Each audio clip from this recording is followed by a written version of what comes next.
ओम शनि शनैश्वराय नमः। प्रिय भक्तों, हिंदू धर्म में शनिवार का दिन शनिदेव को समर्पित है और शनिदेव हिंदू पुराणों में अपने क्रोध के लिए विख्यात है।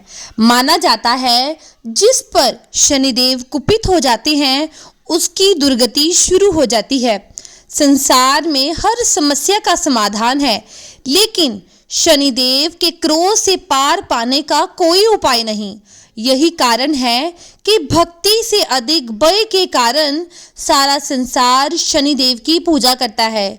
तो आइए ऐसे ही पावन दिन पर शनिदेव का आशीर्वाद प्राप्त करने के लिए, शनिदेव की कुदृष्टि से बचने के लिए हम सभी श्रद्धा के साथ सुनते हैं शनिवार व्रत की कथा। महाराज दशरथ के शासन काल में एक बार ज्योतिषों ने बताया कि जब शनि ग्रह कृतिका को रोहिणी नक्षत्र पर आएंगे तब धरती पर 10 वर्षों का भीषण अकाल पड़ेगा। लोग अन्न और जल के अभाव में प्राणों का त्याग करेंगे। इस प्रकार सर्वत्र हाहाकार मचेगा। ये भविष्यवाणी सुनकर राजा को बड़ी चिंता हुई। उन्होंने महर्षि वशिष्ठ से इसके निवारण का उपाय पूछा, किंतु शनिदेव के प्रभाव को दूर करने का उपाय उन्हें भी ज्ञात नहीं था। तब निरुत्तर होकर नक्षत्र लोक पर आक्रमण कर दिया और जब शनिदेव कृतिका अनंतर रोहिणी पर आने को तैयार हुए तब राजा ने उनका मार्ग अवरुद्ध कर दिया। शनिदेव को ऐसे पराक्रमी राजा को देखने का अवसर नहीं मिला था। तब वे कहने लगे, हे राजन, तुम्हारे इस पराक्रम को देखकर मैं अति प्रसन्न हूँ। आज तक कोई भी देवता, असुर अथवा मनुष्य मेरे सामने आए सभी जल गए, किंतु तुम अपने अदब तेज और तप के कारण बच गए। तुम जो भी वरदान मांगोगे मैं तुमको अवश्य दूंगा। तब राजा ने कहा कि महाराज, आप रोहिणी पर ना जाएं, यही मेरी प्रार्थना है। शनिदेव ने राजा की प्रार्थना स्वीकार की और उन्हें धरती का दुख दरिद्रता दूर करने वाले शनिदेव भगवान के व्रत की विधि बतलाई। साथ ही उनसे ये भी कहा, जो कोई भी मेरे कारण अथवा मेरे सहकर्मी राहु और केतु के कारण दुख भोग रहा है, उनके लिए शनिवार का व्रत परम रक्षक होगा। इसलिए संसार की सभी विपत्तियों और कष्टों से मुक्त होया जा सकता है। तब महाराज दशरथ नक्षत्र लोक से अयोध्या को वापस आए और उन्होंने अपने राज्य भर में शनिवार के व्रत की महिमा का खूब प्रचार किया। तभी से लोग शनिदेव की कृपा पाने के लिए शनिवार का व्रत करने लगे। आइए अब सुनते हैं शनिवार व्रत की वो मुख्य कथा जिसे हर शनिवार को अवश्य सुनना चाहिए। एक बार की बात है कि सभी नवग्रहों में, जिनमें सूर्य, चंद्र, मंगल, बुध, बृहस्पति, शुक्र, शनि, राहु और केतु में विवाद छिड़ गया कि इन सब में बड़ा कौन है। सभी आपस में विवाद करने लगे, लेकिन कोई निर्णय ना निकलने पर देवराज इंद्र के पास वे निर्णय कराने पहुंचे। सभी ग्रहों को अपने सामने उपस्थित देखकर इंद्रदेव घबरा गए। फिर उन्होंने में अपनी असमर्थता जताई, परंतु उन्होंने ये भी कहा कि इस समय पृथ्वी पर राजा विक्रमादित्य का राज है, जो कि अति न्यायप्रिय हैं। वे ही इसका निर्णय कर सकते हैं। तब सभी ग्रह एक साथ राजा विक्रमादित्य के पास पहुंचे और अपना विवाद बताया, साथ ही निर्णय करने के लिए भी कहा। राजा विक्रमादित्य इस समस्या से चिंतित थे, क्योंकि वे जानते थे जिस किसी को छोटा बताया वो क्रोधित हो उठेगा। तभी राजा को एक उपाय सूझा। उन्होंने स्वर्ण, रजत, कांसे, पीतल, शीशा, रंगा, जस्तक, अभ्रक और लोहे के 9 सिंहासन बनाए और उन्हें इसी क्रम में रख दिया। फिर उन सब से निवेदन किया कि आप सभी अपने अपने सिंहासन पर स्थान ग्रहण करें। जो भी अंतिम सिंहासन पर बैठेगा वही सबसे छोटा होगा। इसके अनुसार लो सिंहासन सबसे बाद में होने के कारण शनिदेव सबसे बाद में बैठे तो वही सबसे छोटे कहलाए।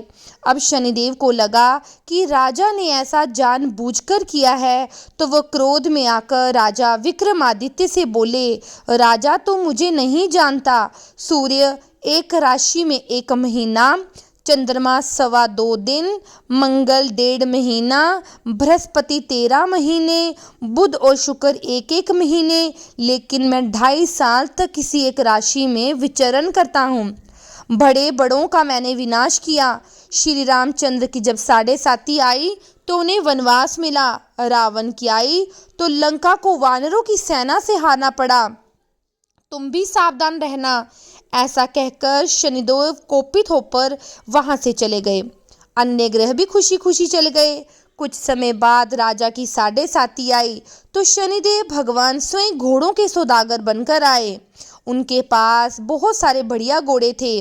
राजा ने जब ये समाचार सुना तो अश्वपाल को अच्छे घोड़े खरीदने की आज्ञा दी। उसने कई अच्छे घोड़े खरीदे और एक सर्वोत्तम घोड़े को राजा की सवारी करने दे दिया। राजा जैसे ही उस घोड़े पर सवार हुए, घोड़ा दौड़कर वन की ओर भागा और घने जंगल में पहुंचकर अंत ध्यान हो गया। राजा भूख प्यास से भटकते रहे। तब एक ग्वाले ने उन्हें पानी पिलाया। राजा ने प्रसन्न होकर उसे अपनी अंगूठी दी और अंगूठी देकर नगर की चल पड़ा। जब वह एक नगर उज्जैन में पहुंचे तब उन्होंने उसे अपना नाम वीका बताया। वहां उन्होंने एक सेठ की दुकान में रुककर जलपान किया। कुछ देर आराम किया। भाग्यवश उस दिन उस सेठ की दुकान की खूब बिक्री हुई। अब सेठ रूपी बदलते हुए राजा विक्रमादित्य को वे अपने साथ घर ले गया। वहां पर राजा ने खूंटी पर एक हार टंगा देखा जिसे खूंटी निगल रही है। देखते ही देखते पूरा हार गायब हो गया। जब सेठ वापस आकर देखने लगा कि खूंटी पर हार नहीं, तो उसने सोचा कि वीका ने हार चुराया है। सेठ ने कोतवाल बुलवाकर वीका को पकड़वा दिया और नगर के राजा ने भी राजा विक्रमादित्य अर्थात वीका को चोर समझकर उसके हाथ पैर कटवा दिए और नगर के बाहर फेंक दिया। वहां से एक तेली निकल रहा था जिसे वीका पर दया आई और वे अपनी गाड़ी में बिठा के उसे ले गया। अब वीका अपनी जीभ से बैलों को हाँकने लगा। उस समय तक राजा की शनि दशा समाप्त हो गई। जैसे ही वर्षा ऋतु आई, राजा मल्हार गाने लगा। राजा जिस नगर में था वहां की राजकुमारी मन भावनी को उनका गाना इतना पसंद आया कि मन ही मन प्रण कर लिया कि वे इस राग गाने वाले से विवाह करेंगी।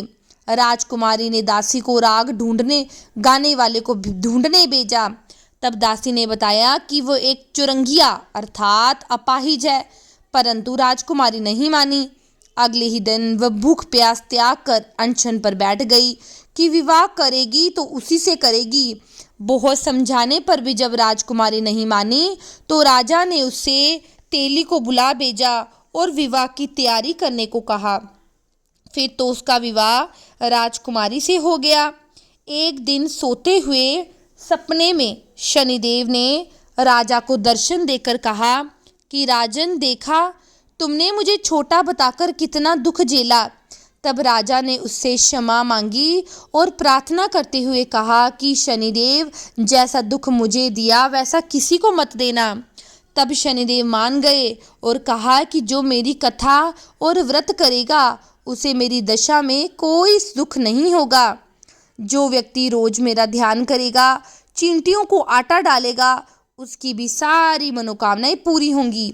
ऐसा कहकर शनिदेव ने राजा के हाथ पैर वापस लौटा दिए। इधर प्रातःकाल जब राजा उठा तो राजकुमारी ने देखा कि राजा के हाथ पांव सही सलामत है। वह बड़ी आश्चर्यचकित हुई। तब राजा विक्रमादित्य ने राजकुमारी को बताया कि वे उज्जैन का राजा है। वे जानकर बड़ी प्रसन्न हुई। सेठ ने जब ये सुना तो राजा के पैरों पर गिरकर क्षमा मांगने लगा। राजा ने कहा, ये तो शनिदेव का क्रोध था, इसमें किसी का कोई दोष नहीं। सेठ ने फिर निवेदन किया कि राजन, मुझे शांति तभी मिलेगी जब आप मेरे घर जाकर भोजन करेंगे। तब सेठ ने अपने घर तरह तरह के व्यंजनों से राजा का सत्कार किया। सबने देखा कि जो खूटी हार निगल रही थी वही अब हार उगल रही है। इस प्रकार सेठ ने अनेक मोहरे देकर राजा का धन्यवाद किया। इसके बाद राजा रानी को लेकर अपने राज्य वापस चले गए, जहां पर उनका खूब धूमधाम से स्वागत किया गया। राजा विक्रमादित्य ने कहा कि उन्होंने शनिदेव को छोटा बताया, लेकिन वो तो सर्वश्रेष्ठ है। तब से राजा विक्रमादित्य के राज में शनिदेव की पूजा और कथा रोज होने लगी। शनिदेव की ये दिव्य और प्रेरणादायक कथा अब पूर्ण होती है। जिन्होंने भी श्रद्धा से इस कथा को सुना, उन्हें न केवल शनिदेव की कृपा प्राप्त हुई, बल्कि अपने पापों का विषय किया। कथा श्रवण का यही संदेश है, जो जैसा कर्म करेगा वैसा फल पाएगा। पर शनिदेव यदि कृपा कर दें तो दुर्भाग्य भी सौभाग्य बन जाएगा। अब आइए हम सभी मिलकर शनिदेव भगवान से विनम्र प्रार्थना कर लेते हैं। हे कर्मों के न्यायाधीश शनिदेव, हमारे अच्छे बुरे सभी कर्मों को क्षमा कर हमें सही राह दिखाएं। हमारे जीवन से संकट, दरिद्रता, रोग, शत्रुता को दूर कर धैर्य, विवेक, संयम और सफलता प्रदान करें। शनिदेव की कथा सुनने मात्र से मनुष्य को चंद्र दोष, राहु केतु की बाधाएं और समस्त शनि पीड़ा से मुक्ति मिलती है। जो हर शनिवार को इस कथा को सुनता है, शनिदेव उनके जीवन की नैया पार लगा देते हैं। ये थी शनिवार व्रत की कथा। चलिए अब हम सब मिलकर शनि चालीसा का पाठ कर लेते हैं। जय गणेश गिरिजा सुवन, मंगल करण कृपाल, दीनन के दुख दूर करी, कीजे नाथ निहाल। जय जय श्री शनिदेव प्रभु, सुनहु विनय महाराज, करहु कृपा है रवि तनय राखहूँ जन की लाज। जयंती जयंती शनिदेव दयाला, करत सदा भक्तन प्रतिपाला। चार भुजा तनु श्याम विराजे, माथे रतन मुकुट छवि साजे। परम विशाल मनोहर भाला टेडी, दृष्टि बुकुटि विकराला कुंडल। श्रवण चमा चमचम के हिमाल, मुक्तन मणि धमके घर में गदा त्रिशूल कुठार। पलविच करे अरह संहार, पिंगला कृष्णो छायानंदन। यमकस्तरोद्र दुख भजन सोरी, मद शनि दशानम। भानुपुत्र पूज सब कामा, जा पर प्रभु प्रसन्न हो जाही। रंग कहु राव करेश न माही, पर्वत हूँ त्रिनन कोई निहारत। तनहु को पर्वत कर डारत, राज मिलन बन राम दीन हो। केकई की मति हीर लीन हो, वनहु में मिग कृपट दिखाई। मातु जान की गई चुराई, लख नहीं शक्ति विकल कर। डारा मच गाल में हाहाकार, रावण की गतिमति बुराई। राम रामचंद्र सो बैर बढ़ाई। दियो कीट कर कंचन लंका, बजी बजरंग वीर की डंका। नृप विक्रम पर तू पंगुधारा, चित्र मयूर निगली गहारा। हार लोन लखा लायो, चोरी हैत पैर डरवायो। तोरी भारी दशा ने कृष्ण दिखायो, तेल घर को चलवायो। विनय राग दीपक मही किन्यो, तब प्रसन्न प्रभु हे सुख दिन्यो।